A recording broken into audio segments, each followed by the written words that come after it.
Hey guys, tonight we're riding back over 1,000 years to the sun-bleached fjords and frozen moors of Viking Scandinavia. A world where longships ruled the sea, your home was a timber longhouse, and winter stretched longer than your patience. You've heard of fearless raiders and legendary jarls, but what about the ordinary farmers and thralls who keep their fires lit, their bellies full, and lice off their beards? This was a land of hearth fires, sagas sung beside mead bowls, and relentless cold that turned your breath to mist. Warriors trained with axes from childhood, traders braved ice-choked seas in fragile vessels, and a single misstep on deck could send you tumbling into frigid waters. Let us know in the comments where you're tuning in from, and what time it is for you. It's always fascinating to see who's joining this journey from across the world. Now dim the lights, pull your blanket tight, and let's set sail into Viking Scandinavia together. You open your eyes to the acrid scent of last night's fire, and the damp, musty odor of straw beneath you, each breath thick with smoke that clings to your frozen beard and stings your lungs. Your wooden floorboard bed groans under a thin animal skin blanket that shifts as you roll onto your side, exposing goosebump-dimpled flesh to the raw chill. Fleas and lice skitter through your dark, tangled hair, their tiny claws scratching an itch you cannot reach. There are no curtains to keep the wind out, no glass in the narrow window slit, just rough-hewn timber walls and thatched reeds rattling overhead. Dawn light, pale and unforgiving, seeps in around the edges of the door. It is already too cold to stay horizontal, so you force yourself upward, letting your hands slide along the splintered post for balance. Your back protests louder than any blow you ever took on a raid, each vertebra popping like an angry joint demanding you never lie down again. You shift your weight onto one leg, fairly certain two are broken somewhere beneath your calf-length wool trousers. You grit your teeth and haul yourself upright, the world tilting beneath you, as if the longship you once sailed had capsized in winter seas. Your breath comes out in ragged puffs of mist that quickly freeze on your whiskers, and you shiver uncontrollably despite the blanket still draped around your shoulders.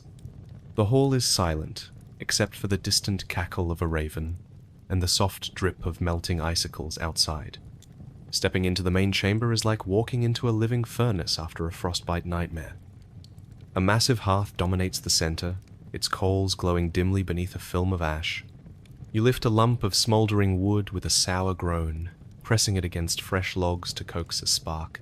Smoke coils up around your head, filling your eyes with tears and making you cough until your ribs ache. Each ember flares red behind your vision, illuminating faces huddled in shadow against the far wall. Farmers, thralls, and wanderers, all clad in patched furs, lean against timber benches, clenching thick mugs of mead like life rafts. A bleary-eyed man with a braided beard nods your way and lifts his tankard in silent greeting. Your fingers burn where they grip the hot iron poker, and you drop it with a hiss, dancing back to keep from searing skin. The fire springs to life in a warm roar, chasing back the tendrils of cold from every corner of the hall. You press your cheek to the hearthstone and feel life trickle back into your frozen limbs. Sweat beads on your brow and rushes down your face in rivulets that steam on contact with the air.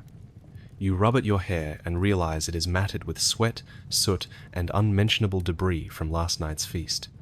You swallow hard and remember the rough grind of barley bread that rattled your teeth before you passed out.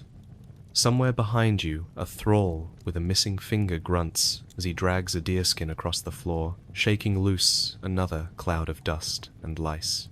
You eye the animal skin draped over your own shoulders and pull it tighter, its coarse hair rasping your neck raw. Your joints crack as you twist to scan the hall. A handful of children, still half asleep, gulp from wooden bowls of lukewarm porridge, their eyes rolling back at the first spoonful. The mead hall's dogs lie curled at the hearth's edge, growling low as they stir from slumber. One of them shakes itself awake, showering you in a spray of ash and hair. Your spine creaks as you stretch, and you catch the eye of the mead hall steward, a hulking woman with an iron circlet and a mischief-laden grin. She points at a pile of split logs by the door and mouths the word breakfast. You nod, trying to look eager, though your stomach still quivers from yesterday's overindulgence and last night's ale. You stumble past benches tacky with spilled mead and scraps of saltfish, careful to avoid stepping on the goat bones littering the dirt floor. Each crunch echoes like a battle cry in your ears. At the entryway, you reach for a length of coarse twine and heave it over a sturdy peg, draping your wet outer cloak so it can drip into a wooden trough. The air is already thick with the stench of sweaty wool and stale smoke, and every breath carries a pinch of ash that you choke back. You grab a length of rough-spun wool from the bench and wrap it around your shoulders, the raw fabric scratching at your skin, but at least trapping a measure of warmth. In the corner, a small fire crackles under a black iron cauldron. You step forward, lift the lid, and peer inside at water so murky it resembles weak broth. You scoop a ladleful and sip it slowly, wincing as the scalding liquid burns your lips. You swallow grit and a stray hair, without flinching. The steward taps you on the shoulder and slides you a wooden bowl of half-cooked barley porridge laced with dried fish flakes. You cradle the bowl, its heat seeping into your frozen fingers, and tilt your head toward the fire once more. You place the bowl in your lap and tuck your elbows into the edge of the table, gorilla style, bracing yourself against a surge of hunger. You close your eyes and shovel in mouthful after mouthful, each spoonful heavier than the last. The porridge slides down your throat in gritty sheets of flour and fish oil. You force a swallow of the iron-tasting water to chase away the aftertaste of grease. You feel the warmth of the fire bloom in your chest and spread down to your belly, dulling the ache of your back and the sting of frostbite on your cheeks. When the bowl is empty, you set it aside with a hollow scrape. You lift your head and see the hall crowded now with more faces. Burly farmers wrapped in patched leather, wiry traders in oily tunics, elderly storytellers hunched over a single tankard. The smoke has cleared just enough for you to make out carved runes on the wooden posts, protective wards against giants and wicked spirits.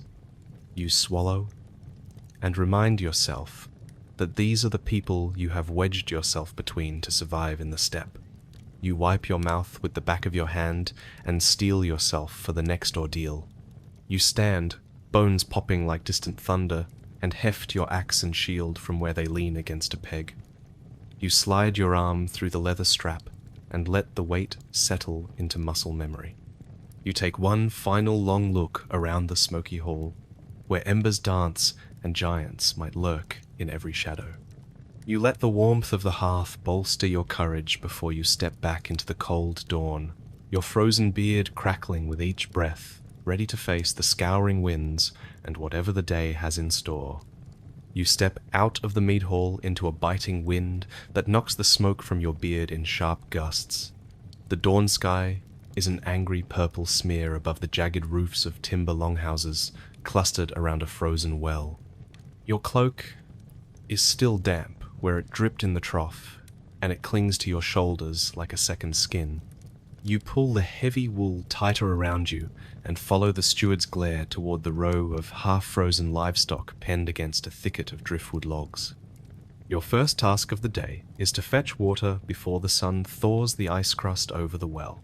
You set down your bowl of empty barley porridge and shuffle across packed earth that crunches beneath your boots. Each step is an icy trap for your toes. By the time you reach the well, you are already shivering so hard that your knees threaten to give out. You squat on leather pouches stuffed with straw, rest your elbows on your thighs, and peer into the green-black depths of the water. The rope is stiff with ice, and the wooden bucket is frozen to its pulley. You cuff the rope with both hands and break the ice with a furious yank. The bucket crashes back into the well with a roar of cracking ice, and you curse the steward for sending you out here before breakfast instead of the thralls. When the bucket finally returns, you wince at the gutting scream of metal on frozen wood. You lean over, pry it loose, and tip the icy water into a second bucket you carry for washing. You scoop a handful to splash over your face and hair, the cold so sudden it feels like a blow from a frozen fish. Your cheeks burn from the shock, and a sharp crack of pain shoots across your throat. You grit your teeth, rub your temples, and remind yourself that at least you are still alive. You clomp back toward the mead hall with 2 buckets sloshing at your sides. Drops of water freeze to the ground in perfect spheres, each one popping like a grain of corn underfoot. You deliver 1 bucket to the steward, who stands inside the doorway, arms folded over a burlap tunic. He nods once, but makes no move to help. You haul the second to the hearth and pour it into a black iron cauldron, sending steam curling up against your frozen nose. The crackle of the fire seems to sigh in relief at the offering. Next, you must tend to the livestock. The sheep stand huddled in a circle around a scrap of moss, their eyes dull with cold hunger. You lift a handful of grain from a woven sack and toss it across the ground. The animals bleat and scramble, legs slipping on icy patches, rushing the feed until they shove and bite each other's flanks. You yank the sack away when they start butting heads too hard, and refill your bowl of mead hall porridge for the steward instead. You hoist the sack onto your shoulder, each grain rattling like a curse, and trudge back to the hall. Inside, the steward is mixing herbs into a thin stew. He slaps the sack down with a grunt and motions you toward the steaming pot. You crouch by the hearth, spoon a portion into your bowl, and knock back another cup of tepid mead to wash it down. The stew is half-coagulated swill and barley husks that scrape your tongue like broken bone.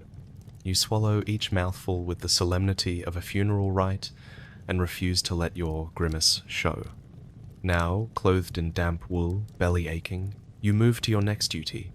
The longhouse doors creak open, and a herd of scrawny goats stumbles inside, bells jingling on leather collars. You herd them between benches, pushing them toward a trough carved of oak. They press their horns into your shins and nibble at stray pieces of your cloak. You slap at their necks, yell low insults in the old tongue, and try not to topple under their weight. The goats grunt in defiance, and you realize that training animals is as futile as training sea waves. With goats settled, you grab a sharpened knife from a wooden rack and set to cleaning fish. The catch from last night hangs from a wolf-bone hook over a wooden plank. The scales glint in the firelight as you slice through the corpses, severing heads that roll across the planks with a final gurgle. You rip out the guts, scrape the bones, and rinse the slabs in the steaming water you drew earlier. The smell of raw fish and blood assaults you until you gag and lean back, head spinning. You force a deep breath, taste copper on your tongue, and press on until each piece is ready for drying. Your hands shake from cold and fatigue, and you miss a slice, nicking your palm. Blood wells up, and you curse again, wrapping the cut with a scrap of linen from your cloak. The wound stings, and your vision blurs at the edges. You blink away spots of red, and remind yourself that this is daily life. There is no one to bind you to a bed when you bleed. You push through the pain, gritting your teeth, and humming a half-forgotten chant to keep your mind from spinning. Just as you finish the last fish, you hear the cry of an alarm horn from the watchtower. A single sharp blast that echoes across the fjord. You freeze, the knife still in your hand, and strain to hear the answer. The steward drops the porridge bowl and yanks his cloak tight. You realize that raiders or worse may be approaching. The longhouse door slams open behind you as the steward bellows orders. You find your axe and shield leaning against a post. You grasp them both and sprint toward the hall's entrance, each breath a cloud of frost. Outside, riders pour from the gate, spears bristling like a hedgehog of iron. The sun is now a pale disk on the horizon. Ice drips from eaves in plinking arcs. Your boots skid on the frozen ground as you position yourself behind a wagon loaded with supplies. Your heart hammers so hard that each beat echoes in your ears. You raise your shield and axe, and let the steward drag you forward, crouched among farmers, rigged for battle. You taste fear on your tongue, and taste it again as the horn sounds another warning. Ahead, across the pale field, shapes coalesce in the morning, light dark figures on horseback, glinting swords, banners snapping. Your breath freezes in your lungs, as you realize these are no neighboring farmers with grudges. These are strangers bearing the mark of Odin, foreigners, or perhaps worse. You swallow the lump in your throat and grip your axe tighter. Your frozen beard quivers, and your knuckles whiten on the wood handle.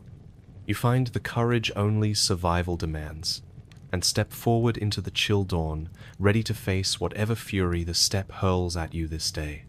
You push aside the blackened flap of the mead hall door and step into the low morning light that slants through smoke-darkened timbers. A long trestle table runs down the center of the hall, its surface scarred by axes and knives, stained with spilled mead and grease. At one end sits the Jarl on a simple wooden stool, his cloak still heavy with last night's dew. His eyes flick toward you as you approach, clutching a chipped wooden bowl. You take a hunk of barley flatbread from a straw-lined basket. It is dense and tough, like a broken roof tile left out in the rain. You lift it to your teeth and bite down hard enough to feel the grain splinter under you. Your jaw creaks as you chew, and you grit your teeth against the taste of dust and stale ash. Tiny fragments of bread flake off into your mouth, and you swallow grit along with the meager crumbs. You force yourself to chew each bite until you can swallow without swallowing half the shard of crust. Beside the bread, you see strips of salted, dried fish laid out on a worn wooden board. The flesh is pale and stiff like memory. You pick up one of the strips and sniff it. The scent of salt and brine burns your nostrils. You bring it to your lips and bite. The flesh cracks beneath your teeth, and flakes become lodged in your throat, sending a stiff bristle of pain up your windpipe. You swallow and feel 1,000 tiny barbs scratch at your tongue. You swallow again, and a piece of bone chips loose or molar. You taste copper where your gum splits open, and you press your tongue to the roof of your mouth to stop the flow. A thrall at the table slides you a cup of mead. Steam rises from the sweet drink that has been watered down with ice melt drawn from a frozen creek. You lift the cup to your lips and hesitate. The liquid is tepid and sour. It glugs over your tongue with a faint fizz. You swallow and feel the watery sweetness clash with the salt of your teeth. You gag at a cold drop of mead that trickles down your chin. You wipe it away on your woolen sleeve and glance at the Jarl. He raises his cup to his lips without concern for your suffering. You lean forward and run the side of your tongue along the inside of your cheek to scrape away the bone splinter. You press a fingertip to your gum and taste blood and brine together. You swallow and take another bite of bread to drive away the metallic tang.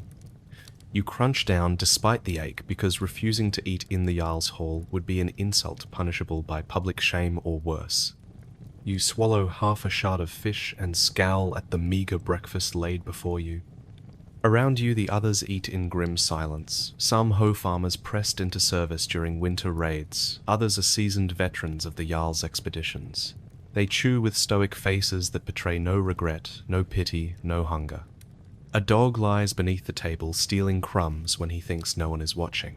You glance at the Jarl's guard at the table's end, a hulking man with a braided beard and a bronze arm ring.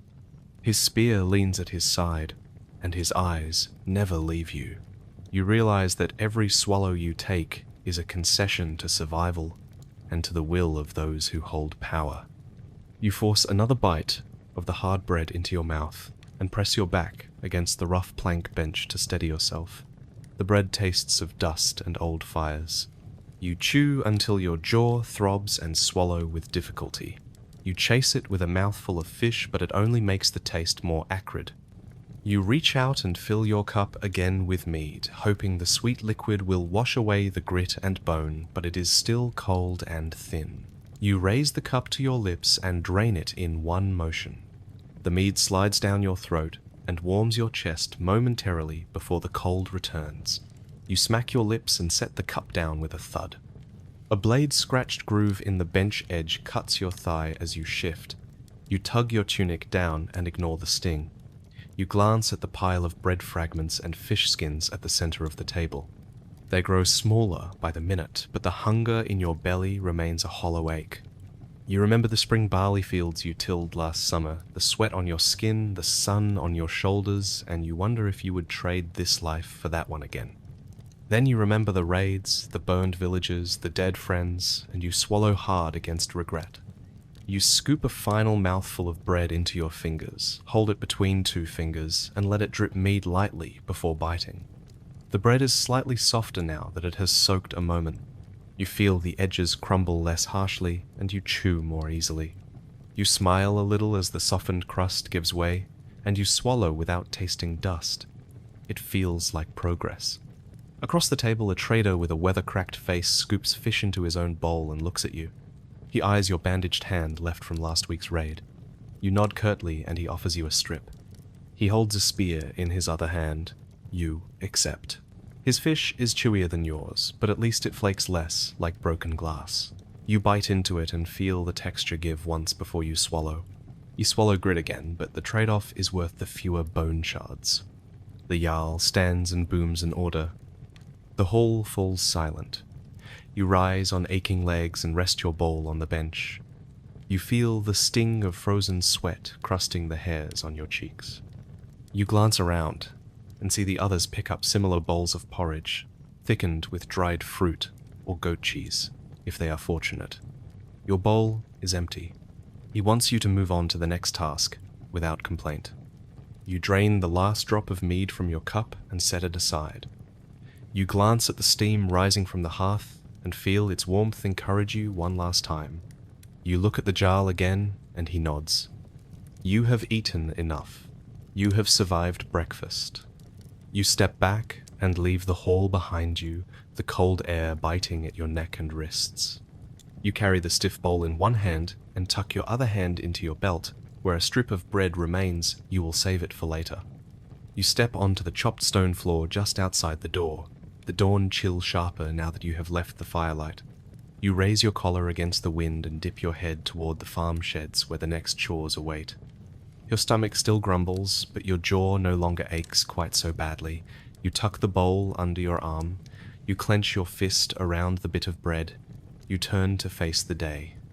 You lift your empty bowl from the table and cradle it in one hand as you stand. The crowd at the trestle bench murmurs as they finish their own meager rations. The lanterns overhead flicker low, leaving the far end of the hall shrouded in soot-dark shadow. You press your thumb into the wood-carved rim of the bowl and taste the mead residue. It's a thin scrap of warmth in your fingers. You lick it clean despite the bitter tang that lingers on your tongue. Behind you, the steward sweeps a handful of crumbs and fish skins from the table with a crude scraper. The scrape of wood on stone echoes through the hall. Fleas leap from the scrap pile into the firelight. You stiffen, but no one else spares the tiny beasts a thought. The Jarl's guard stands by the door, arms crossed over his chest, eyes like flint.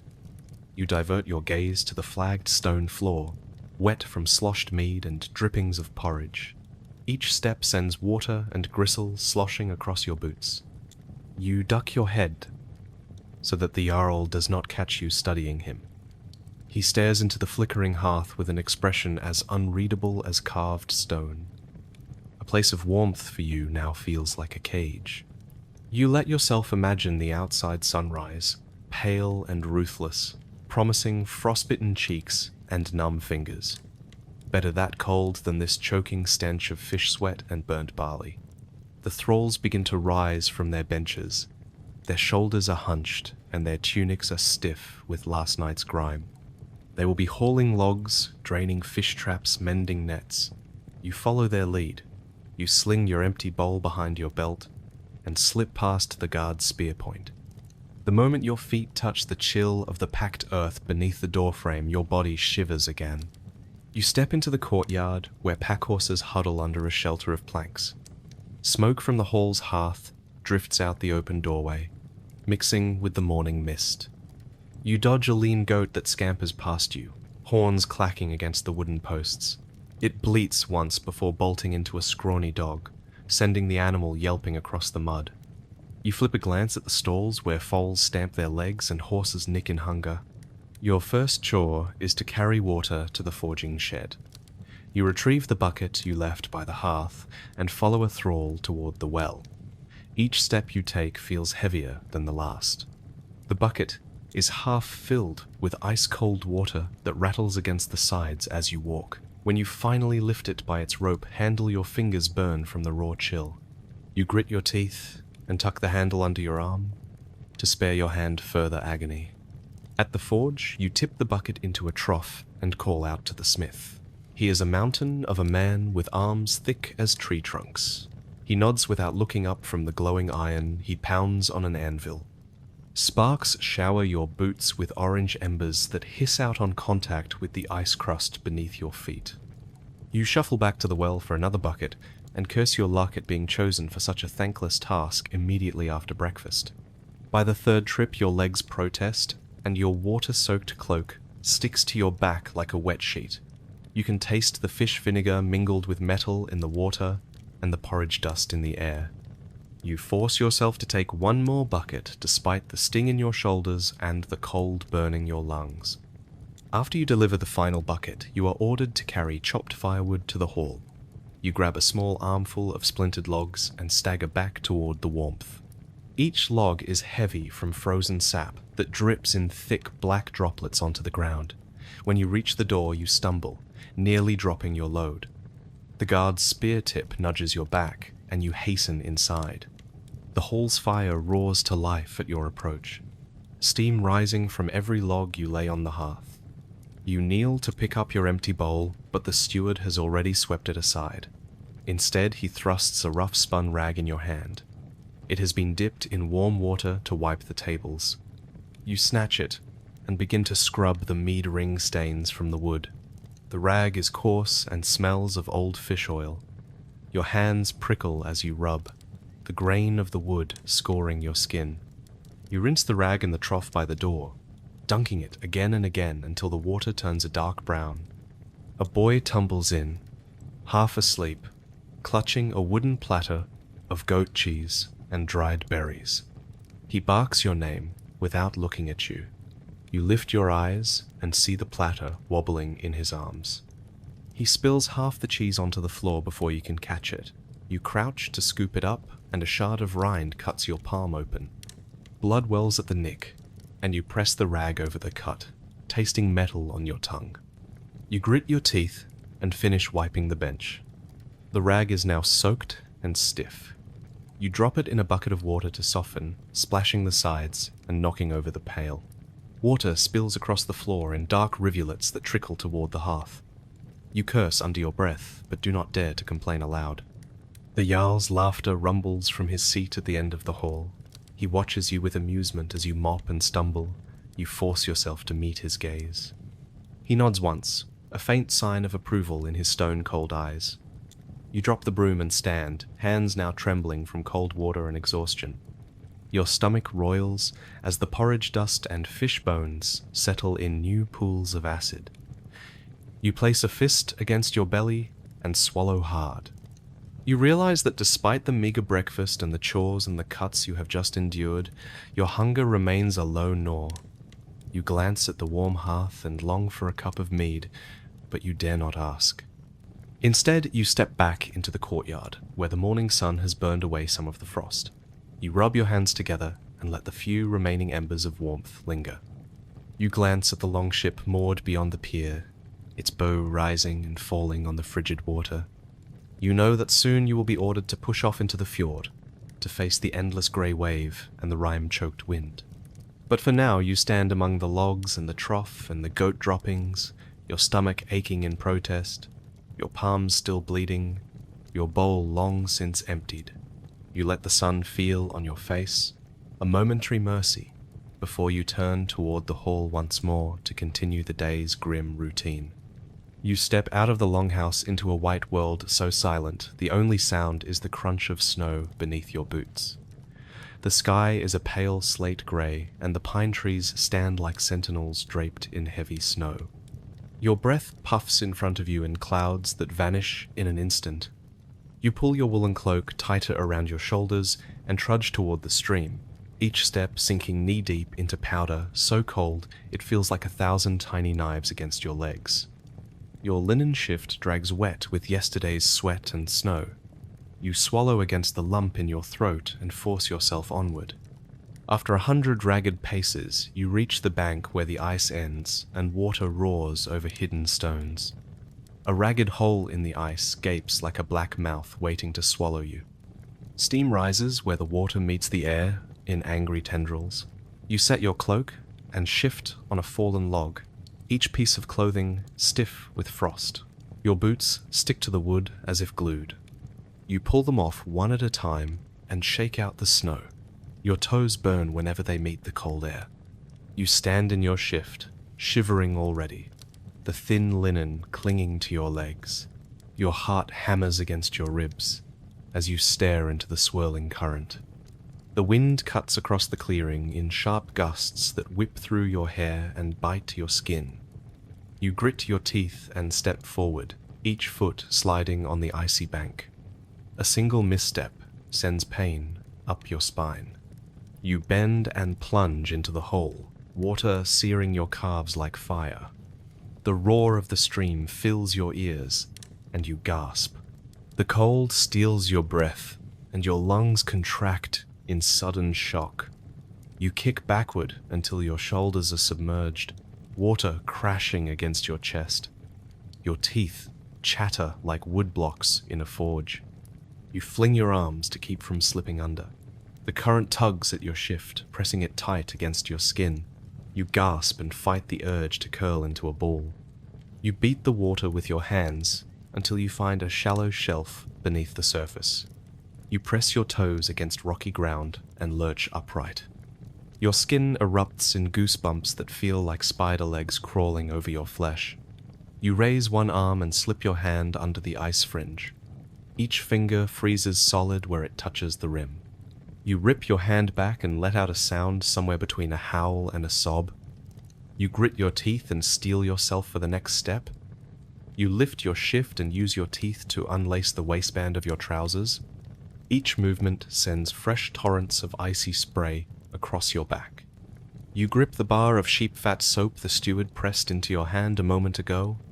It is slick and clumped with dirt and ash. You hold it tight and lather your arm until the skin beneath bubbles red and raw. You rub the soap in long strokes down your chest and back. The sting of the fat soap on scrubbing skin makes you curse under your breath. You press the jagged edge of your whittled wood scraper against your arm and drag it down. The skin comes away in strips of lather and grime. Blood wells where the scraper digs too deep. You taste copper on your tongue and pause. You peer at the crimson beads on your arm, then press on. You scrape your shoulders, ribs, and thighs until your skin feels tender and scalded. Each scrape brings a fresh wave of numb agony. You gasp for air that feels like splinters in your lungs. The stream's roar mingles with your ragged breathing until you are sure the world will shatter. At last, you ease the soap and scraper from your hands and hold your arms out to the sky. The wind slashes at your shoulders. Water droplets freeze on your eyelashes and fall like tiny ice shards onto your cheeks. You lean back into the current and let it wash the soap away. The cold feels like truth. It strips away every last trace of dirt, sweat, and fear. You taste freedom in the raw sting of the water. When you can bear the cold no longer, you backpedal onto the bank. Your legs tremble so hard they threaten to buckle. You haul yourself up by a frost-covered tree trunk and snap your teeth together to chase away the tears. You reach for your linen shift and wrap it around your chest, the damp fabric rough against your skin. You stomp your feet to chase away the pins and needles. You hug your arms across your body and shiver violently. You stagger back to the fallen log and grab your cloak. You yank it on in a single desperate motion, the wool heavy and scratchy.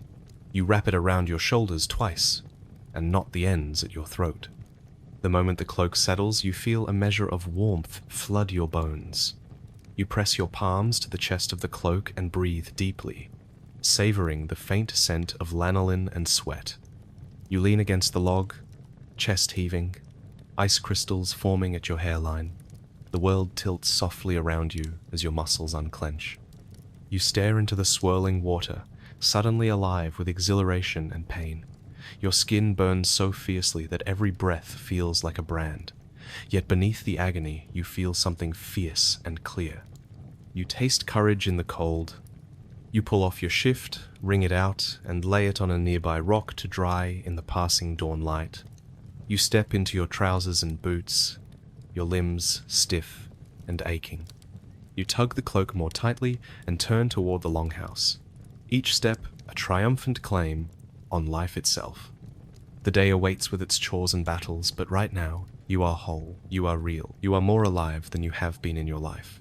You pick up your shift, fold it roughly, and jam it under your belt next to the chipped bowl from breakfast. You pass the goats, snuffling in the yard, and the pile of logs waiting for splitting.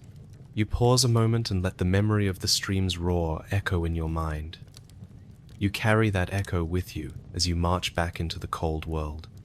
You are clean, you are awake, and you are ready for whatever the Viking dawn will demand next.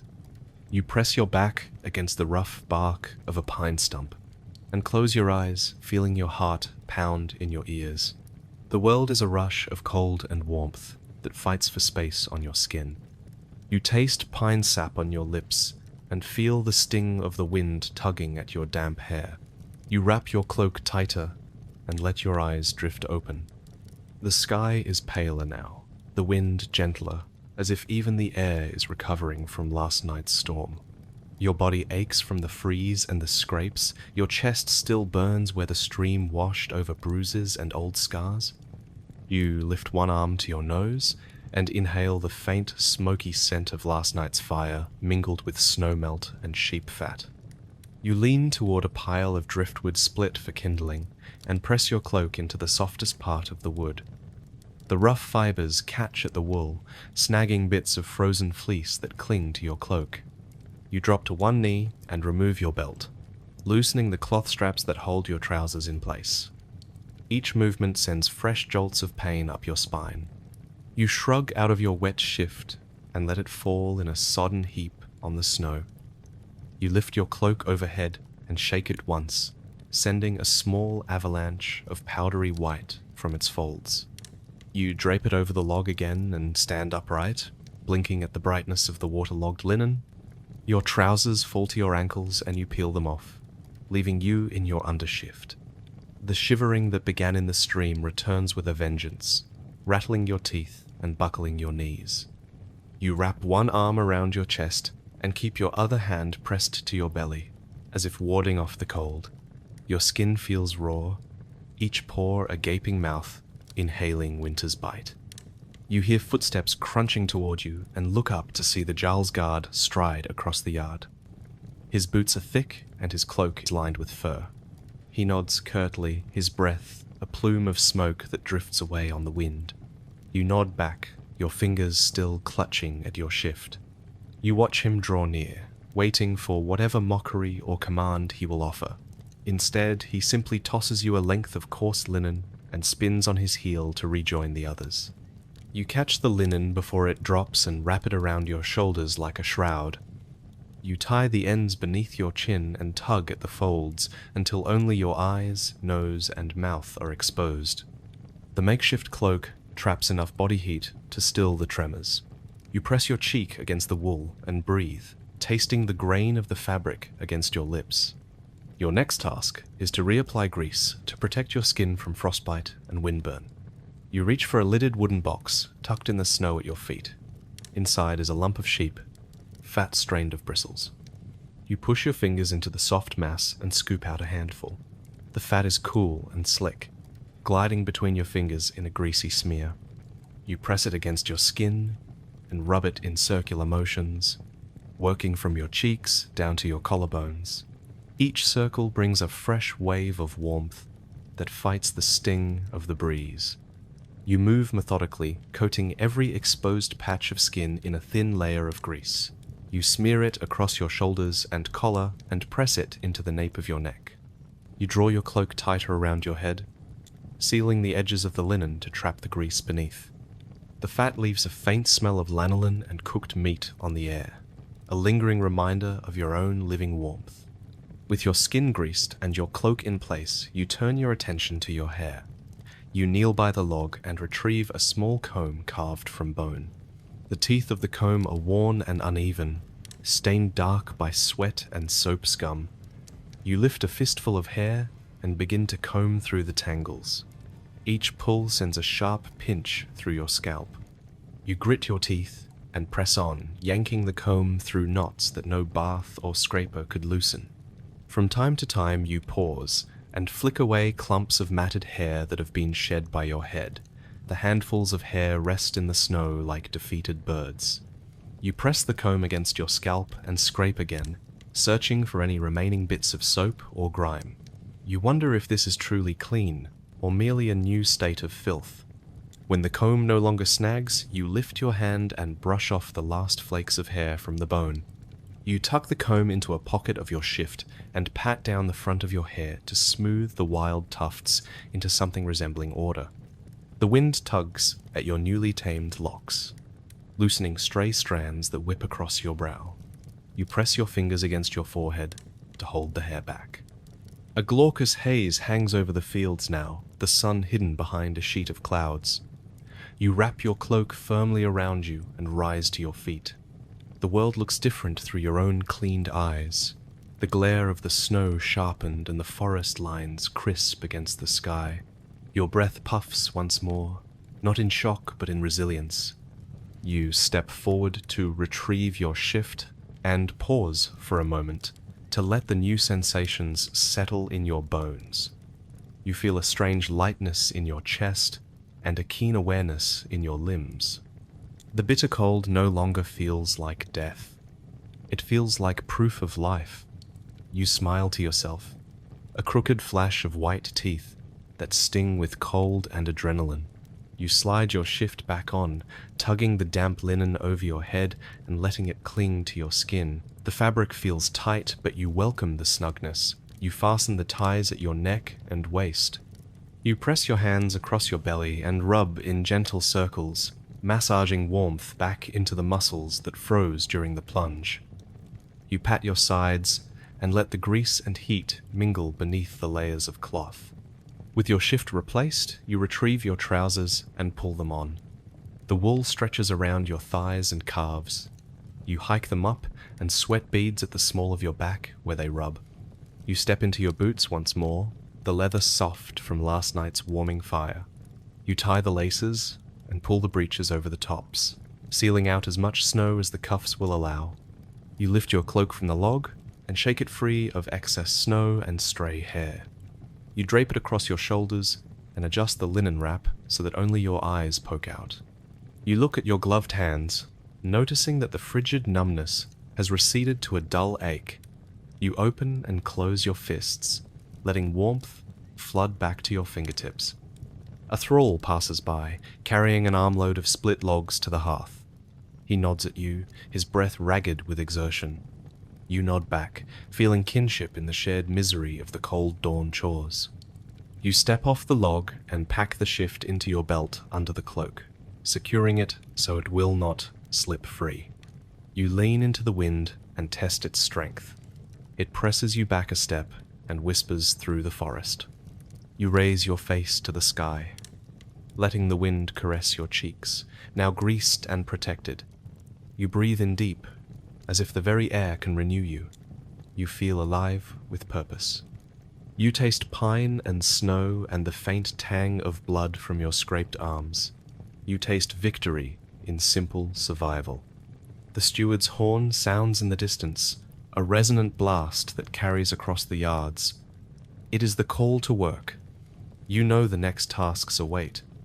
Mending sails, gathering firewood, hauling fish. You brush a handful of snow from your cloak and step forward, your cloak swirling, your heart alight, ready to face the next trial of the Viking dawn. You step away from the stream with the taste of cold pine and grease still clinging to your mind and body. The steward's horn has fallen silent, but you know the next task waits. You head toward the longhouse, storing your shift and cloak on a bench splintered from rough timber. Your fingers fumble with frozen fabric as you fold the linen and lay it aside. Across the floor, you spot the stack of woolen cloaks and linen tunics sorted for each man and thrall. You reach for a heavy wool cloak first. It is thicker than any blanket you have known, dyed the dull grey of storm clouds and lined with coarse fur at the neck. You drape it over your shoulders and let the weight settle into your muscles. The wool felts against your skin in rough patches, each fiber a tiny knife against your arms. You steady yourself against the log bench as the cloak drags on the floor, tugging at your wrists. Next, you slip one arm through the linen tunic saved for cold mornings. The fabric is stiff with damp and sweat and shakes loose flecks of ash. You lift your other arm and tug the tunic down over your chest.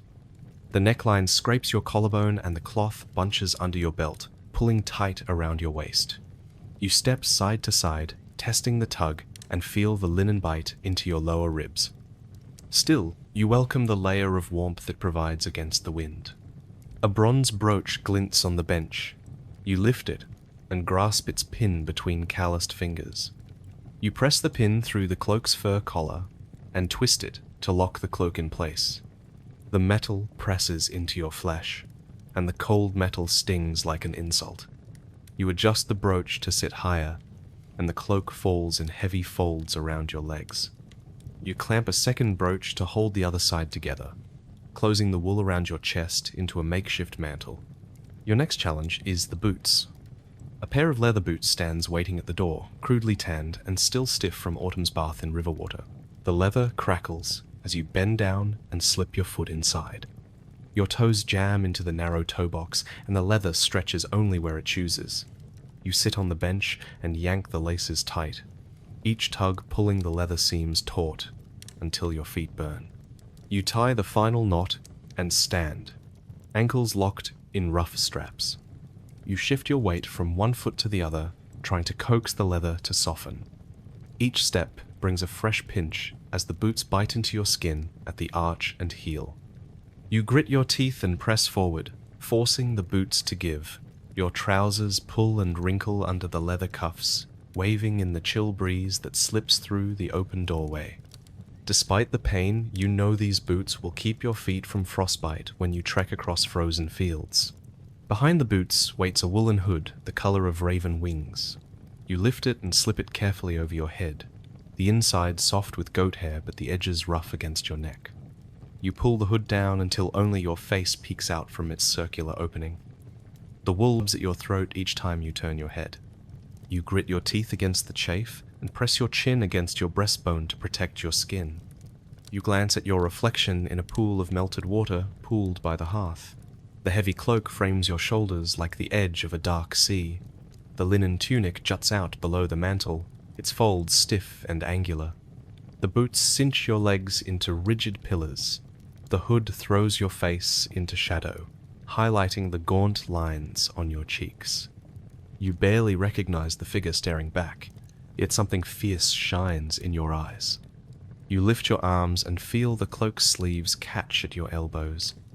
You spread your cloak wide, and the edges sweep the floor in curved arcs. You fold your arms into the folds of the mantle and breathe deeply. The weight of the layers presses down on your chest and shoulders until each breath feels like a pact of endurance. You test, lifting one foot as if walking across the courtyard, and feel your cloak snag on the doorframe. You pull back and free the cloak with a grunt. You balance on one leg and hook your heel around the hem of the cloak. The wool grips the wood, and you twist your foot until the cloak slides free. You step forward, and the cloak settles into place, its bulk shifting like a small beast at your back. You press your hands against your hips and rub across your sternum where the layers converge in a tight bundle. Your boots protest with each movement, squeaking against the wooden floor. You shift your stance, and the leather flexes at the ankle, sending a stab of pain through your heel. You grit your teeth and push on, forcing your boots to buckle and bend. You walk a dozen steps in place, each footstep heavy, each ankle joint creaking like a rotten hinge. You think of the men who carved runes on stones in the sun, or sang at feasts without adopting such burdens. But this is the life you chose, or the life chosen for you. This is what it means to stand against the wind, and snow, and cold. You breathe in, and taste wool, and sweat and tanned leather. You exhale and let out a low hiss of air that fogs the pool of water. You lift your gaze to the rafters above and track a spider inching across a beam, undisturbed by your presence or your garb. You lift one hand and tug at the bronze brooch. It clinks against your cloak as you adjust it again. You test the hood and let it fall back to rest at the base of your neck. You slip your fingers beneath the wool edge and feel the damp chill against your hairline. You tug the hood back into place and press your palm against your forehead, feeling the loops of wool tighten around your brow. Your trousers strain at the thighs and hips, the wool fraying at the seams. You kneel and inspect the hem. You tug it downward, but it barely moves. You stomp your foot once, twice, to coax the cloth to shift. It rubs against your leggings and the friction squeaks. You stand and pat at the folds to smooth them out. The trousers settle, still heavy, still damp, still necessary. You feel the brute weight of the mantle and know that there is no escape. The cloak will soak up frost and snow until you either dry it by the hearth or wear it like a frozen shell. The linen will cling to your sweat until it turns cold and clammy. The boots will shape your gait until you walk like a puppet. The hood will stifle your breath until you learn to breathe through your nose. Yet in that realization, you feel a spark of defiance. You are dressed not to be comfortable, but to survive. You are armored in wool, linen, and leather, shielded from the worst that winter can throw at you. You are ready to face the biting wind, the scouring snow, the endless chores of smoke and ash and ice. You rise fully and stretch your arms above your head, feeling the cloak lift slightly, the linen pull at your shoulders, the boots tighten around your calves. You spread your legs and bend your knees to test your balance. You feel the layers shift, the weight settle around your body, the pinch of leather and the bite of wool. You tuck your hands into the cloak sleeves and step toward the doorway. The steward's horn has sounded again. The thralls wait for orders. The horses bump into the fence, the ravens call from the rafters. The snow crunches beneath your boots in perfect rhythm with your heartbeat. You exhale and let the cold taste of readiness settle in your lungs. You step through the doorway and into the courtyard. The wind greets you like an old rival, shaking the cloak and hood until they flap like a banner. The linen under tunic billows beneath the cloak, and your boots sink into the snow. You raise your head and meet the steely sky. You feel the roughness of wool against your cheeks, the tightness of leather around your feet, the damp weight of every garment pulling at your limbs. But you do not hesitate. You plant your feet and move forward into the frozen morning, dressed in wool, linen, and twisted leather, prepared for every cut, every gust, every trial this land can muster. You step out into the courtyard again, the wool cloak settling around your shoulders like a living weight. The linen underacre tunic clings damp to your skin, where sweat and grease have soaked through.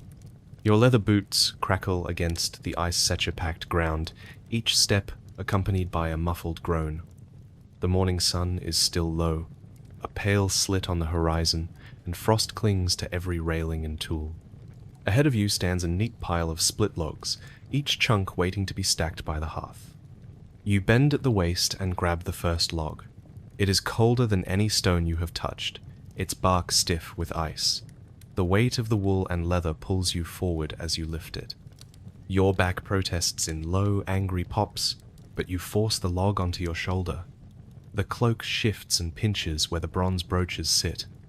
You grit your teeth and shake out the struggling wool so it does not snag on the rough bark.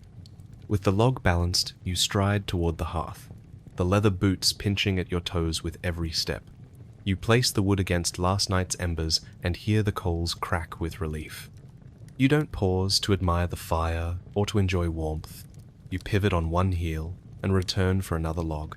Each trip across the yard tests your endurance and your tunic's capacity to trap coal against your skin. After the 10th load, you stagger to a crooked bench and lean against it, letting the weight of the cloak droop from your shoulders. You push aside the hood and shake out your hair. releasing a small cloud of snow. Your boots feel like clamps crushing your feet. You tug at the laces until you draw blood across your insteps. You press a fist to the wound and grit your teeth until the ache dulls to an annoying throb. Your next duty calls you to the lapping docks, where your longship rests in icy water. You trudge down the slope, cloak fluttering, cloak pinches, linen rubs. Each step is an advance through knee-80 deep snow until your trousers collect enough ice that they pull at your knees. You reach the ship and see that the sail must be unfurled and dried before another voyage. Climbing the companionway ladder tests every stitch of your clothing. You teeter on each rung as the wind presses against your wool and flaps your under-aqua tunic like a sail. Halfway up, you stop to catch your breath, pressing your palm to your chest where the cloak holds you too tight. You untuck a corner of linen beneath the belt and draw in a shaky breath. When you dare to look down, you realize how far you have climbed without support. You force your legs to carry you the last few rungs until you step onto the deck. The sail lies draped over the yardarm, a massive slab of canvas stiff with ice and salt. You loop your arm under the folds and tug until a section frees. Canvas resists like an angry beast. You push through with bare forearms and the wool at your sleeves, bunches and scratches at your wrists. A small spray of brine drips from the sail onto your cloak, then slides off in an icy bead. You carry the canvas bundle down the ladder and lay it on the dock to thaw by the fire you lit earlier. Cold clings to your limbs, but so does sweat beneath your layers. You reach under your cloak and find the small pouch of dried fish you tucked away at breakfast. You chew on a couple of pieces despite the lingering grit.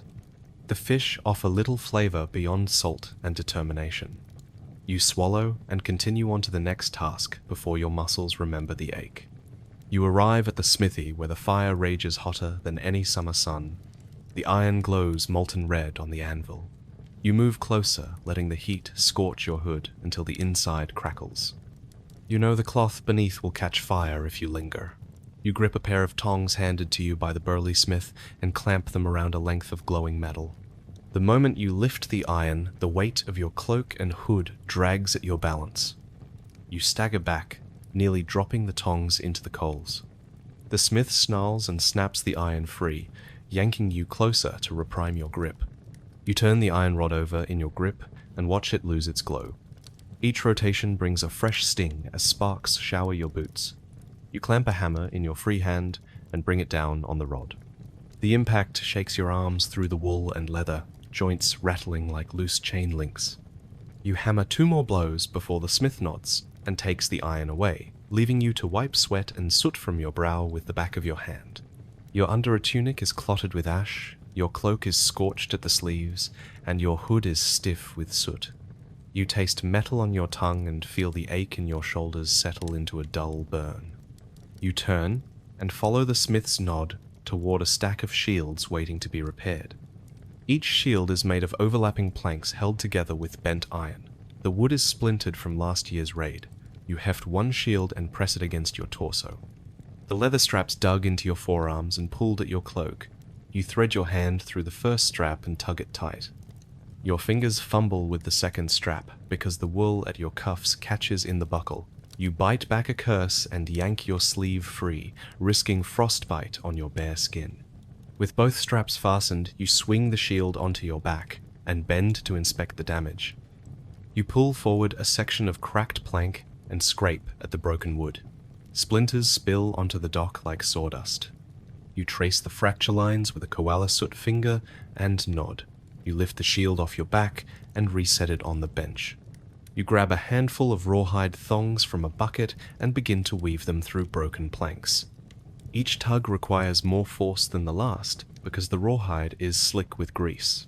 Your cloak brushes the rawhide and catches in a knot. You pause to untangle it, yanking bits of wool free from the binding.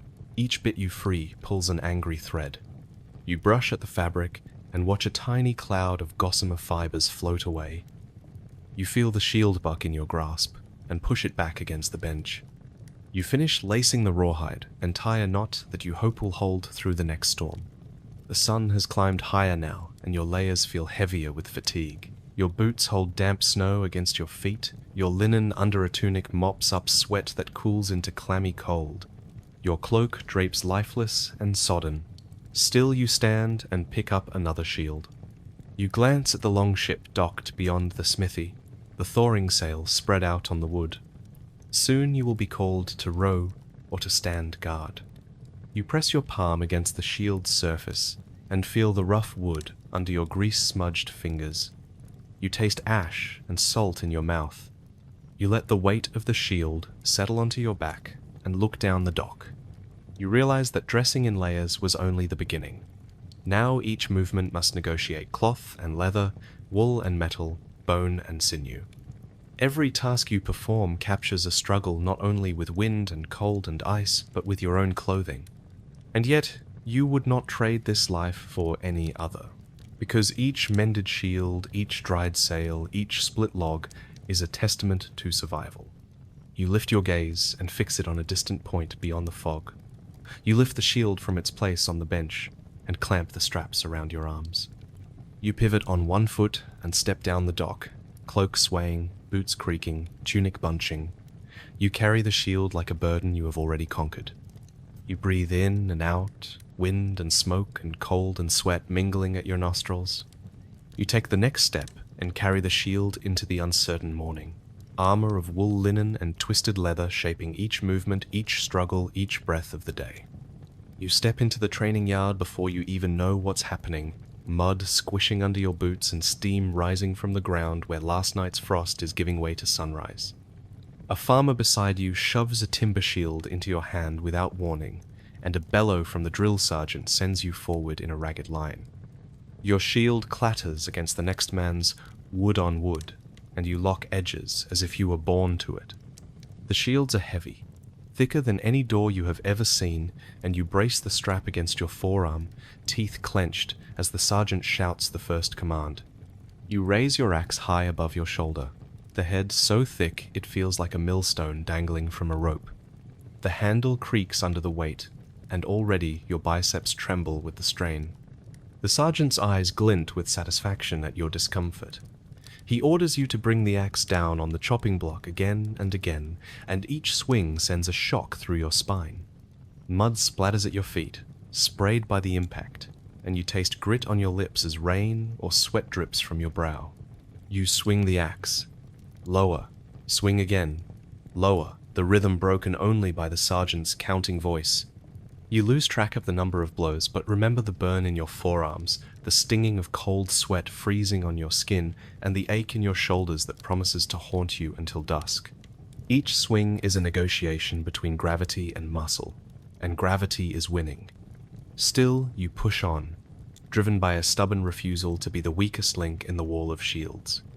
At the word wall, the farmers step closer, shields forming a solid barrier of straight planks and rough-hewn edges. You press your shield against the one next to you, leather straps biting into your skin as the line tightens. The sergeant shouts for bracing, and you lock your knees, lean into your shield, and press outward. The man opposite you, a grizzled villager with a scar across his cheek, echoes your movement. Together, you form a living fortress of wood and iron, unmoving as a mountain and just as cold. Then the sergeant howls an order you did not expect. Advance. You step forward as one body, shields sliding along each other like puzzle pieces clicking into place. The yard pitches beneath your boots, ruts and puddles conspiring to twist your ankles, but you do not falter. You feel the push of the next line of trainees bearing wooden swords and practice spears, and you brace your shield wall until it groans, the wood protesting under the pressure. After several minutes of this, the sergeant calls break.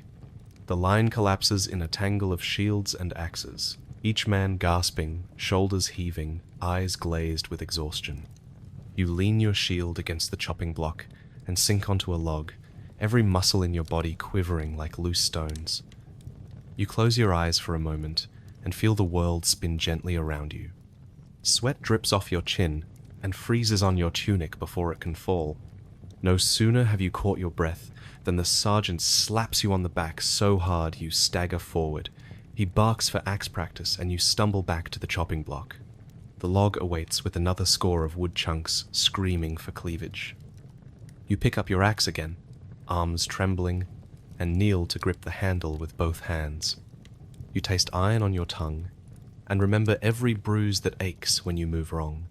Swing after swing, you chip away at the log until it begins to split, fibers snapping like twigs. The sergeant grins as he watches you hack. He yells for speed, and you hack faster, adrenaline surging through the burn in your arms. Mud splashes onto the log and clings between your fingers. You choke back a curse and barge into the work until your knuckles whiten around the handle. When at last the log falls apart, you stand over the pile of splinters, chest heaving, legs wobbling beneath you. The other trainees are in the same state. Shields leaning against walls of logs, axes tossed aside like discarded toys. A sense of grim pride glimmers in the air.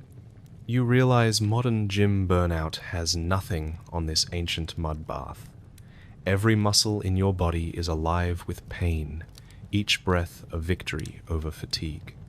You step away from the block and stumble toward the central fire where a bucket of lukewarm water waits. You dip your hands in and wash away the worst of the grime. The cold water stings your cuts and you gasp, teeth chattering. You rub your hands on your trousers, smearing mud and ash in long smudges until you cannot tell dirt from sweat. The sergeant calls for one last formation. Shield wall without practice weapons. You scramble to your place, shield in hand, and press your back against your neighbors. The line is solid again, unbreakable. A testament to the grueling practice that forged you in minutes what usually takes months. You lock your knees, lean into the wall, and hold the line until your quads threaten to give out. Finally, he calls it. The shields drop with a collective thud. You drop yours with it and lean against the nearest tree, breathing so hard you taste the muddy yard in every breath. The sergeant strides past, offering a curt nod. You know that nod means respect, but also more practice, more days like this. You stare ahead, at the row of axes lined against the fence, their heads gleaming with moisture. You feel a grim smile tug at your lips.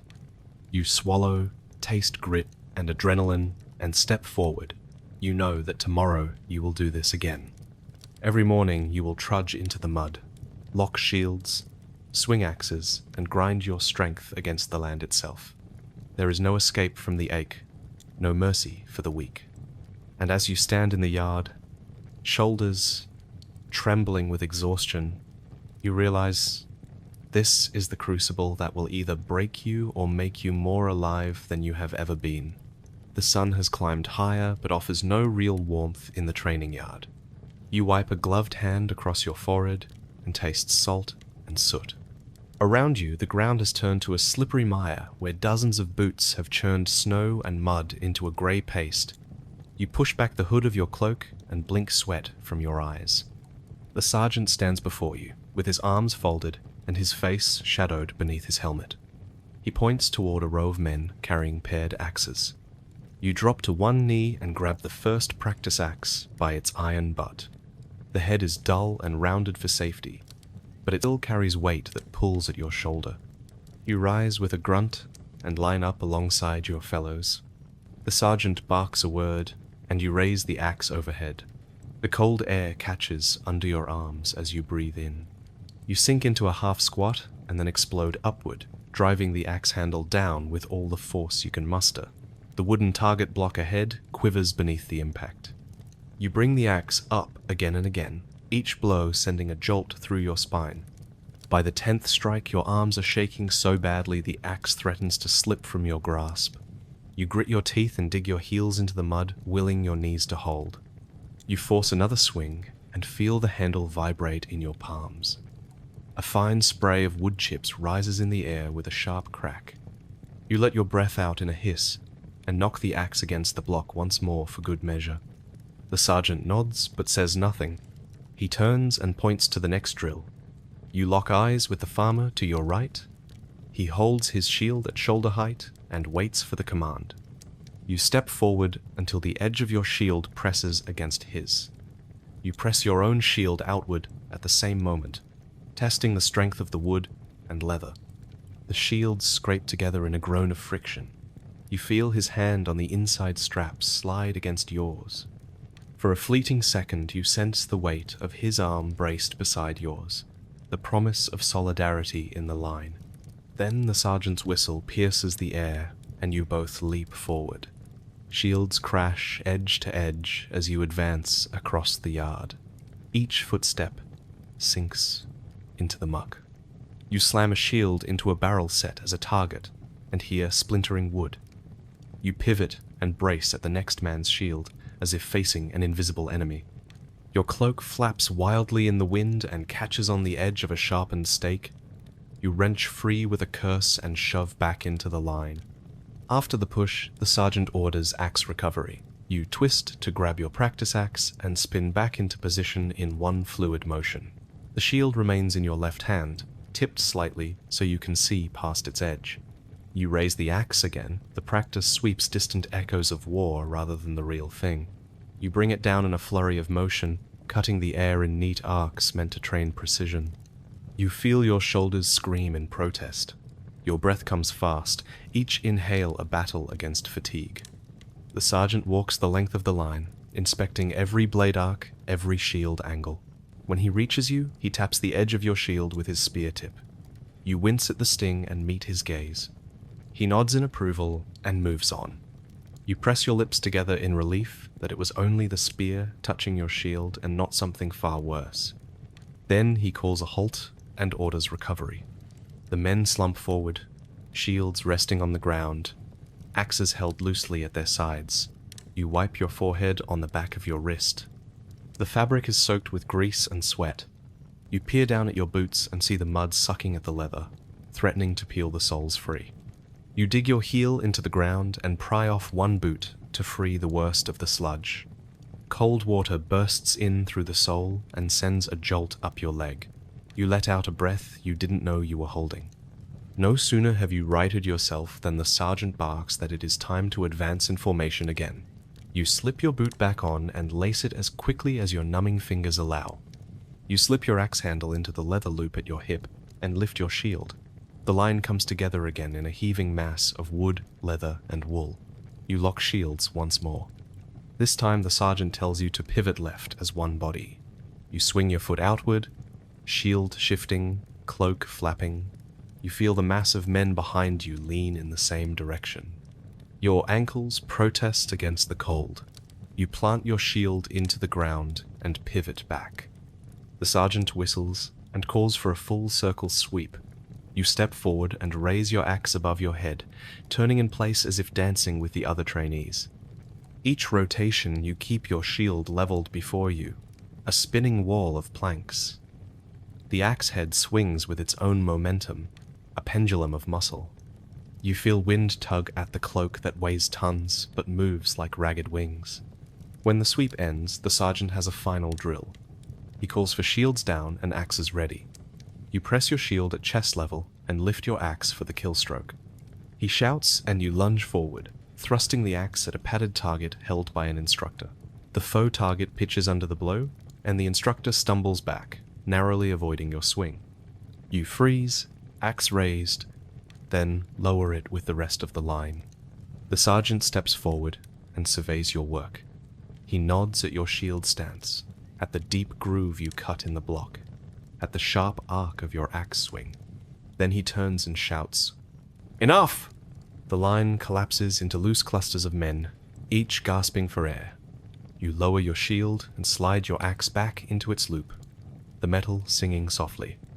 A farmer next to you offers a cup of weak mead. You take it with a trembling hand and knock it back in a single swallow. The sweet liquid burns as it slides down. You feel the ache shift from arms to belly, and you let out a shaky laugh. Your fellow trainees laugh with you, a chorus of exhaustion and relief. You stand there, chest heaving, cloak drooping, boots caked in half-melted sludge. You taste mud and sweat in your mouth. You realize that each strike, each shove, each rotation has forged something in you stronger than pain. Modern gyms may induce burnout with treadmills and barbells, but here, in the muddy yard beneath the winter sky, you have sweat and bled under the bark-covered ground and found a new kind of endurance. You bring the cup of mead to your lips again and savor the taste. It is thin, but it feels earned. You press the rim of the cup against your lips and let your eyes drift across the yard, spotting axes buried in snowbanks, shields leaning against logs, the sergeant at the far end shouting new orders you barely hear. You know they will come soon and you will rise to meet them, but for this moment you simply stand in the yard, cloak heavy, shield clutched, axe at your side, tasting exhaustion and victory in equal measure. You step into the smithy and immediately feel the heat, like a dragon's breath, smacking you in the face. The air is thick with smoke and coal dust. You squint against the glare of molten metal glowing orange on the anvil. A pile of red-hot axe heads waits for you like newborn vipers hatching in flames. No full-time smith will lift a finger for your sorry blade. It is up to you to wrestle iron into shape. You tug on a pair of leather gloves, so scorched they stick to your skin like second hide. The moment you grasp the hammer handle, the heat bites through the leather and burns your palm until you roar. You clamp your teeth and lift the hammer overhead. Sparks erupt with every impact whipped off the iron in fiery arcs that sting your eyelids and singe your eyelashes. White, hot droplets land on your cheek, and you lick the burn with your tongue to test the pain. The anvil's ring fills your skull in a deafening rhythm like a war drum. Each strike reverberates through your arms, up your spine, and into your teeth, until you feel your head might crack open. You swing again, sweat and ash mixing into a fierce stripe across your forehead. You press your glove-clad hand to the mark and smear the grime into your hairline until your face is a tribal map of toil. The axe head grows flatter under your blows, but the metal fights back. It springs up on the anvil with every strike, mocking your strength. You reposition it with tongs that grate hot against your fingertips when the gloves slip. You curse under your breath as the tongs clatter, and you grip harder until another spark leaps free. You jerk your hand and nearly fling the iron across the workshop. A roar of laughter from the smith's apprentice spurs you on. You lift the hammer again and let fury guide your arm. You slam down with enough force to dent the anvil itself. The iron sledges toward the profile of a crude blade. You lift the glowing wedge and eye the shape. It is rough, but it will cut when you are done. Your palms are blistered raw despite the gloves. You peel one glove back and press the blister against the anvil to numb the pain. You grit your teeth as it bursts, and you taste salt and iron. You wipe the blood on your tunic and press on. Each hammer blow drives more heat into your hands until your fingers feel like they might melt away. You swap gloves for a pair of cloth scraps soaked in cold water from a bucket nearby. The moment the water hits your palm, the skin tightens in a fresh wave of agony. You grit your teeth and allow yourself a moment to gasp for air. When the pain subsides, you soak the cloth again and wrap it around your palm like a makeshift bandage. You lift the axe head with the tongs and set it back on the anvil. You wipe sweat from your brow with your sleeve and taste the bitter tang of metal and ash. The floor is littered with curled slivers of iron and a thin film of coal dust that glints under the forge light. You swing the hammer once more and feel the heat of the glowing iron seep into the bones of your arm. The smith steps forward and inspects your work without touching it. He nods once, then turns away without a word. You take that as grudging approval. You slip the axe head back into the fire to reheat. The flames lurch and swallow the iron until its color deepens to the shade of lava. You stare at the red glow and imagine the blade cutting through bone as cleanly as through wool. Raising the tongs, your arms tremble with the weight of both metal and expectation. You clamp the metal again and set it in a shallow groove on the further side of the anvil. You flick your wrist to center the bevel and begin hammering along its edge. Each blow hurries the metal outward toward the blade's silhouette. Sparks fly in glittering arcs and settle on your shoulders like burning raindrops. You lean over the anvil and feel the sweat drip from your chin into the ashes. You breathe deep and taste the rancid oil that keeps the bellows running. You wrap a hand around the bellows lever and pump faster, urging the fire to rage hotter.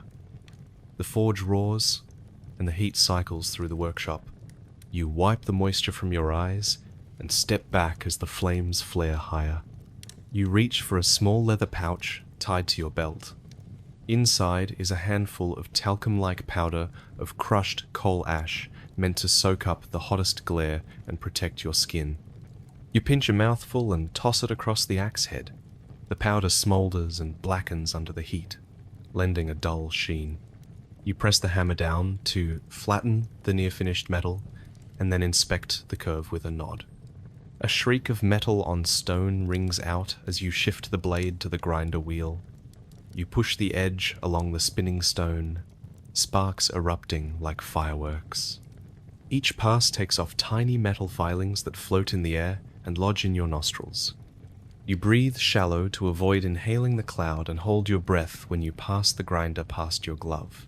You can feel the heat against the leather, a reminder of the blade's promise. After a dozen passes, you test the edge with your fingernail. It bites the nail with a fine catch. You nod again and pat your chest, relief spreading through your chest. The blade is sharp enough to skin a deer. You sheathe the iron in a damp cloth and step back from the grinder, your arms shaking with the effort. The smith claps you on the shoulder and mutters something you swear is faint praise. You bow your head to hide the swell of pride. You wipe ash from your brow and reach for a bucket of cold water. You dunk the blade in to quench the heat. Steam hisses like a miniature thunderstorm. You lift the axe and run your finger along the edge, feeling its bite. A small nick appears in your fingertip. You curse and press the cut against your other hand, tasting the copper again as you allow the water to wash away the blood. You hang the axe on a rack, alongside dozens of others newly forged. You stand back and admire the row of blades glinting in the firelight. Each one is a promise of work and of war. Yours sits among them, born of your blistered palms and iron spark nights. Your gloves hang limp at your belt, coated in grime and sweat. You wipe your hands on your tunic until it too is stained dark with soot. Your boots are scuffed anew, and the leather straps pinch your ankles raw. You lift one foot and flex your toes, feeling the leather bite. You grit your teeth and press on until you can flex and stand without yelping. You take a deep breath, tasting ash and iron and victory. The smith turns away, already chasing the next apprentice. You pick up your cloak and shrug the wool onto your shoulders. The linen undertunic clings damp to your chest. You tug the hood into place and let the coals glow warm your face one last time. You step out of the smithy, the air cool on your new blade. You feel its weight at your side and flex your hand around the haft. The ache in your palms hums like a lived drumbeat. You lift your head to the sky, lips pressed tight, and taste freedom in the iron breeze. You are more than a thrall now. You are a maker of steel. You carry the forge's fire in your bones. You haul yourself into the narrow hull of the longship and immediately regret it. The wood creaks under your weight as if warning you what's coming. There is barely room to stand. You wedge yourself between two benches and reach for an oar. The moment your blade hits the water, you feel a violent lurch, the fjord yawning beneath you like a gaping maw. Salt spray hits your face in cold stings, and you blink through tears that taste like the sea itself. The oarsmen begin their chant and dip in unison. The roar of water slapping against wood thunders in your ears. Every dip pulls the hull forward with animal force, and you rock on the crest of each wave. You swallow hard, and the bitter tang of brine slides up your throat. You gulp air, but all you get is the echo of your own retch rising in your chest. You try to brace yourself against the gunwale. Your knuckles whiten around the wood. The spray comes again in sheets that soak your cloak and refuse to wash off the smell of sweat and fish guts from the morning catch. You taste copper on your tongue from where you bit down too hard on a leather strap in a moment of panic. You want to shout, but the wind steals your words. The horn sounds from the bow and the chant shifts in tempo. Faster now. The oars slice harder. The ship pitches up and down like a wounded beast. You stagger in place, and a wave crashes over the side, dumping half the fjord onto your chest. Cold water seeps through every layer of wool and linen. You gasp and try not to drown in the excess. Your stomach surrenders. You bend at the waist, and everything you've eaten this week, including the bits you thought gone, makes a horrified reappearance. You heave into the sea like a wounded animal. The brine burns your lips and mixes with bile in a grotesque cocktail. You break off and breathe, tasting the foul aftertaste on your tongue. You cough and taste iron. You wipe your mouth on your sleeve and watch the sea churn in your goggles. The oarsmen shift their stroke to avoid splashing you again. You glare at them, but they only chant louder, their voices ragged in the wind. The helmsman at the stern guides the rudder with slow precision, ignoring your misery in favor of keeping the longship on course through the rocky channel. Hours pass without mercy. Your limbs ache from clutching the rail. Your cloak clings like a second skin soaked through to the shift beneath. You try to swallow fresh, but there is nothing left. Your tongue swells against your teeth, and you whisper a prayer to the gods of wind and water. You beg for land. You beg to stand on anything steadier than a rolling plank. Suddenly, the fjord narrows. Towering cliffs close in on either side. Water darkens beneath you, and the wind dies out as if the world holds its breath. The helmsman calls for silent strokes. Oars dip one by one in near stillness. You feel the hull glide instead of pitch. You lean over the side and peek into the depths where seaweed sways like drowned hair. You feel breath return to your lungs as the rocking stops. Ahead you see a sliver of beach, pale as bone, sloped beneath a grove of spruce. The helmsman nods and the oarsmen bring the blades home in unison. The longship slows. You duck under the gunwale and drop to your knees on the bench. Your body trembles. You press your hand against the planks and taste relief in your veins. One last wave of nausea rises in your throat, and you sprint up the temporary plank onto solid ground. You collapse on the gravel and retch again. The morning's mead and fish flatbread join the sea. You gasp for fresh air that feels sweeter than honey. Sand clings to your cloak, boots, and hair. You press a hand to your chest, feeling the jolt of your heart settling back into normal rhythms. Behind you, the longship pulls away under slow strokes. The cliffs echo with the faint chant of the oarsmen and the slap of blades. You wipe seawater from your face and taste hope.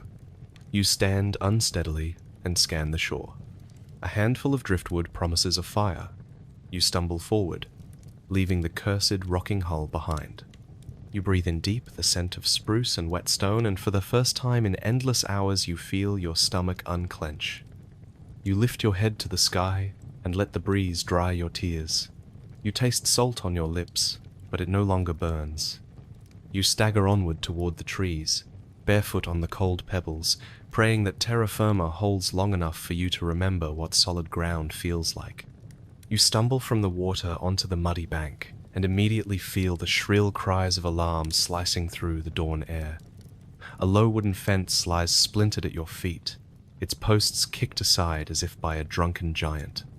Beyond you see the peasant's house, a simple timber frame with a roaring hearth, smoke plumes tangled above. You hear children wailing and livestock panicking, the high keening of geese and the frantic hoofbeats of a goat tied to a stake. Fear coils in your gut, but fury drives your arm. You clutch your axe tighter and step into the soggy yard, the soft earth sucking at your boots. A startled farmer brandishes a pitchfork, his knuckles white with terror. His eyes widen when he sees your cloak and bloated blade. You hesitate only a heartbeat before swinging your axe in desperation. The metal finds wood with a crack that echoes like a cannon shot. Splinters fly into the sky and rain down on shocked faces. The pitchfork clatters to the ground. The farmer drops to his knees and pleads without a sound. You wade deeper into the ruined homestead, water pooled in wheel ruts where grain carts once stood. A woman scrambles behind overturned barrels, clutching an infant to her chest. You see your reflection in her wide eyes and realize this is no glorious conquest. This is terror you have unleashed. You taste salt on your lips and realize it is not from the sea, but from sweat and spilled blood. You wipe your mouth on your sleeve, feeling the sticky warmth of spilled mead still festering there. A shout rings out from behind you, and you whirl around. Another farmer charges with a blunt hoe raised like a club. You bring your axe down without real aim, and the dull edge thuds into his shoulder. He staggers backwards, arms flailing, then collapses into the muck. You stand over him, chest heaving, watching the life drain from his eyes like spilled water. You curse yourself for forgetting the steadiness of your morning drink, for approaching this raid half-blind with hunger and rage. Beyond him, the barn door creaks open, and two children stumble into view. They clutch sacks of potatoes and retreat at once, their faces twisted in terror. You raise your axe in warning. They freeze, frozen as statues in a nightmare. You lower your arm and notice a glint of dawn on a broken wheel. You take a breath that feels like dragging ice through your lungs. You realize the ground beneath your feet is littered with lives upended by your choices. You press forward past the gate and find the remains of a small storeroom. Barrels lie broken, mead spilled into the earth in sticky pools. You crouch to smell it, tasting the sweet spoil that once promised warmth. Now it lies wasted, a mirror of this chaos. You wrench a lid from a ruined barrel and scoop out the last drops. You swallow it in one trembling mouthful and feel the sharp fire burn through your belly. It steadies your hand for a moment, just long enough to remember why you came. A horn blasts in the distance, a signal for retreat or advance, you do not know which. You look back the way you came and see your longship moored among reeds, oars silhouetted against the pale water. You see your fellow raiders gathering spoils and dragging terrified villagers forward. Fear and fury mingle in their faces as they split grain sacks for coin or barter. You wipe your blade on a sleeve and realize the only thing glinting brighter than steel is the panic in the villagers' eyes. You dip your axe head into the water once more and let the spray wipe away the worst of the blood. The dawn mist carries the screams of farmers and the curses of you and your brothers in raid. You turn toward the path that leads back to the shore. Each step pulls the mud from your boots and brings you closer to the gangplank of the longship. You carry your fury and your regret in equal measure, tasting the grit and realizing that this thrill of raid is nothing more than terror without glory. You pause at the edge of the yard and glance back at the ruined homestead, smoke drifting from a toppled chimney. You press your hand to your heart, feeling it pound like a battle drum. You know you will not forget these faces, this fear, this fury. You know the sea will call you again with its cold promise, but you also know the village will mark you forever. With that final thought, you step onto the plank, your cloak dripping mud and bile, and push off into the fjord, the clamor of steel and screams echoing behind you in a chorus you helped compose. You stagger back aboard the longship, dragging the warm carcass behind you. The deck groans beneath its weight, the way your ribs will groan tomorrow. A handful of your comrades crowd around the fire pit set in the center of the vessel. They shove half-charred bones into your arms without ceremony. You drop the carcass onto the planks and bend over to tear off a rib. Your teeth bite into scorching meat, and for one blissful moment you taste victory and fat and smoke, all mixed on your tongue. Then comes the crack. A sharp flare of agony shoots through your jaw as your tooth fractures on a shard of bone you failed to see. You spit a tooth fragment and grit your remaining teeth together until the pain dulls to a constant burn. You swallow a lump of gristle that catches in your throat and your chest tightens. You cough and a glob of marrow sprays from your lips like a gruesome blessing. You wipe your mouth with the back of your hand and taste iron and regret. Your comrade elbows you with a crooked grin and holds out another piece of meat. Pride ripples through your chest faster than hunger. You snatch the hunk and tear into it like a beast. Your jaw clenches around fat and sinew until your gums ache. You rip off the meat in ragged hunks and swallow the flesh in great gasps of breath. Each swallow forces the marrow sludge further down your throat until you feel it settle into your belly with a hollow splat. Someone tosses you a curved horn half full of warm mead. You raise it in a salute, but nearly tip over when the deck shifts beneath a rolling wave. You slam the horn back onto the planks and seize a second helping of ribs. You gnaw at the bone until the marrow resists. You snap off a corner and chew the splintered edge until your jaw cracks again. You swallow the tooth shard and taste grit and blood. You shrug and press on. The fire crackles and the coals glow red and gold beneath the carcass. You lean your weight on one hand and rip at another chunk of meat. Your stray fingers brush the hot embers and you hastily jerk them back, only to slam your thigh against the edge of the fire pit. You hiss in pain and bite down on the rib to stifle the curse. Your eyes water and you blink away a tear of frustration or exhaustion, it is hard to tell which. Your comrades clap you on the back and laugh at your grimace.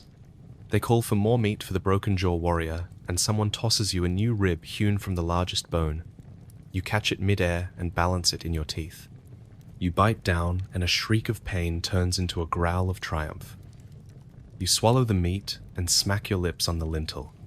You take the horn again and drain the last of the mead in one draw. Your belly swells with meat and bone shards, but the hunger lingers at the edges. You nod at the nearest thrall to fetch more. When the next stripe of ribs arrives, you take them without a word. You chew through skin gristle and marrow with a grim acceptance. Each bite is a promise and a punishment. You taste ash, soot, and salt on every piece of meat. You taste the terror of the raid in the screams of those you have silenced forever. As your hands grow slick with grease and your tunic darkens with dripped fat, you take a final swallow of mead and lean back against the ship's railing. You rub your jaw and feel the jagged nick of your broken tooth press into your tongue. You glance at the horizon, and the pale light hints at tomorrow's dawn. You close your eyes and let the heaving waves rock you. You made it through another feast of roasted meat and bone shards, and for the first time in hours you feel something like satisfaction mixed with dread. Tomorrow you will ache in places you cannot name, and you will remember every fragment of broken bone and blazing grease. You will remember the taste of victory in your mouth and the taste of guilt on your tongue. You will remember that this feast was born of fear and fury, and that in the end food is food no matter how it came to rest in your belly.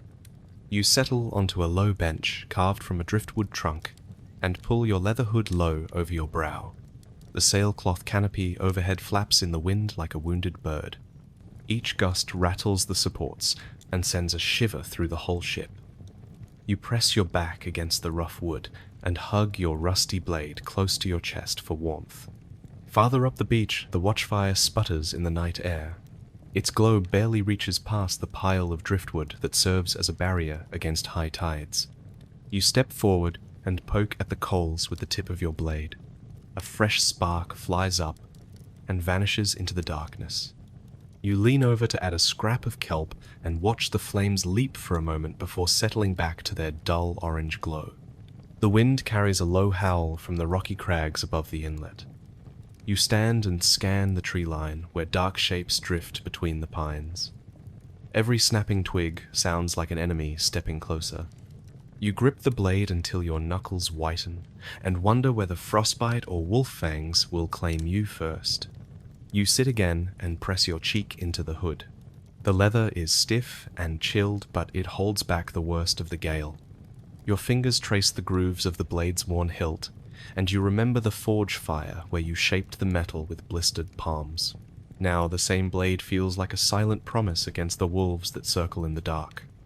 A distant howl rips through the wind and you catch your breath. The sound is closer now, and you imagine 4 glowing eyes locked on the glow of the fire. You rise in one fluid motion and grip the rail. You step off the deck onto the sand, and your boots sink into the wet pebbles. Every step echoes in the hush of the night. You hold the blade before you like a torch. The flickering firelight casts long, trembling shadows. You see a shape slip between 2 boulders at the edge of the canopy. You tighten your throat against a shout and grip the hilt tighter. Your breath comes in ragged spurts that fog the air in front of you. The wolves howl again in a chorus that seems to surround you. You glance back at the ship's deck where empty bunks lie silent. Your comrades sleep wrapped in furs and cloaks that could not save you from the cold or from wolves. You press your feet into the sand and strain to catch any sound besides the wind and the howl. A gust kicks sand against your cloak, and you taste grit on your lips. You close your eyes for a moment and murmur a prayer to the gods of sea and sky. You ask for steady hands and watchful eyes. You ask for the wind to spare you its worst chill, and for blades to stay sharp through the night. You open your eyes and see a pair of amber lights reflecting in the gloom. You step forward and raise the blade. The wolves step into the firelight on silent paws, their pelts matted with damp and frost. They stop 10 paces away and meet your gaze without fear. Your heart hammers against your ribs as you weigh the next moment. Then a great wind roars down the inlet, and the wolves step back into the shadows. You lower the blade and watch them vanish into the pines. The wind echoes in the canopy as the sailcloth snaps once more. You lean against the rail and feel the emptiness of the beach press in on you. You know the wolves will return before dawn. You shove a handful of driftwood onto the fire and watch the sparks rise like embers carrying your prayers to the sky. You sink to the sand and press the blade against your thigh to warm your hand. You close your eyes and count the wind and the waves and the distant howl. You do not sleep. You only keep watch with your heart in your throat until the first grey light bleeds across the fjord and the wolves slip back into the forest. You stagger into the longhouse carrying every layer you wore under the sky. You collapse onto a bench covered in dripping animal skins that smell of sweat and smoke. You leave your axe leaning against the wall and sink beneath the heaviest skins you can find. You keep your boots on because you cannot face another minute of cold against your bare feet. The skins mold to your shape like a damp coffin. You roll onto your side and press your cheek into fur stiff with last night's thaw. You hear the roof beams creak under the weight of fresh snow. Each groan echoes above your head like a warning that the whole thing might collapse at any moment. You stare upward through a sliver of darkness and wonder if you will die crushed by rotting timbers before dawn. A rat scurries across your blanket and you freeze. Claws scrape the skin beside your thigh. You hold your breath, half expecting the creature to bite through your cloak. The rodent pauses and you swallow the rising panic. When it scuttles away, you exhale so hard you nearly cough up yesterday's mead. You try to close your eyes, but your mind is too full of images. You feel something small and cold crawling up your calf. You jerk your leg and the skins shift, pinning you in place. You press your hand against your mouth to stifle a scream that threatens to wake the entire longhouse. You count ragged breaths. 1, 2, 3, 4. You imagine your ribs crushing with every inhale. Your heart races in the hush of the sleeping halls. You hear distant snores from comrades who think sleep will save them. You envy their ignorance. You grip the skins around your shoulders and press your cheek into fur, matted with blood and lice. You taste the copper of dried sweat on your tongue. A distant horn echoes from the stern, calling you to muster. You take one last look at the shore you've raided and burned, and realize why these Norse folk traveled so far from home. Anything was better than this endless grind of cold, hunger, and grime. At least on foreign soil there was meat to steal, gold to carve, glory to claim. You heft your shield higher and tighten your grip on the axe handle. You draw a ragged breath and let it out in a low roar that tastes like defiance. You step backward onto the deck, ready to row again or swing your blade once more. You may have survived today by the skin of your teeth and the shale of your bones, but tomorrow you face the gauntlet again. In this life there is no warmth, no rest, and no mercy for the weak. You would not last another day in Viking Scandinavia, but you have made it this far by sheer stubbornness. You press your shoulders back and join the line of oarsmen rowing into the mist. Your scars ache, but your spirit flares with every stroke. You may be broken, but you are not beaten. And that, you think as the fjord closes around you, is more than enough for one day.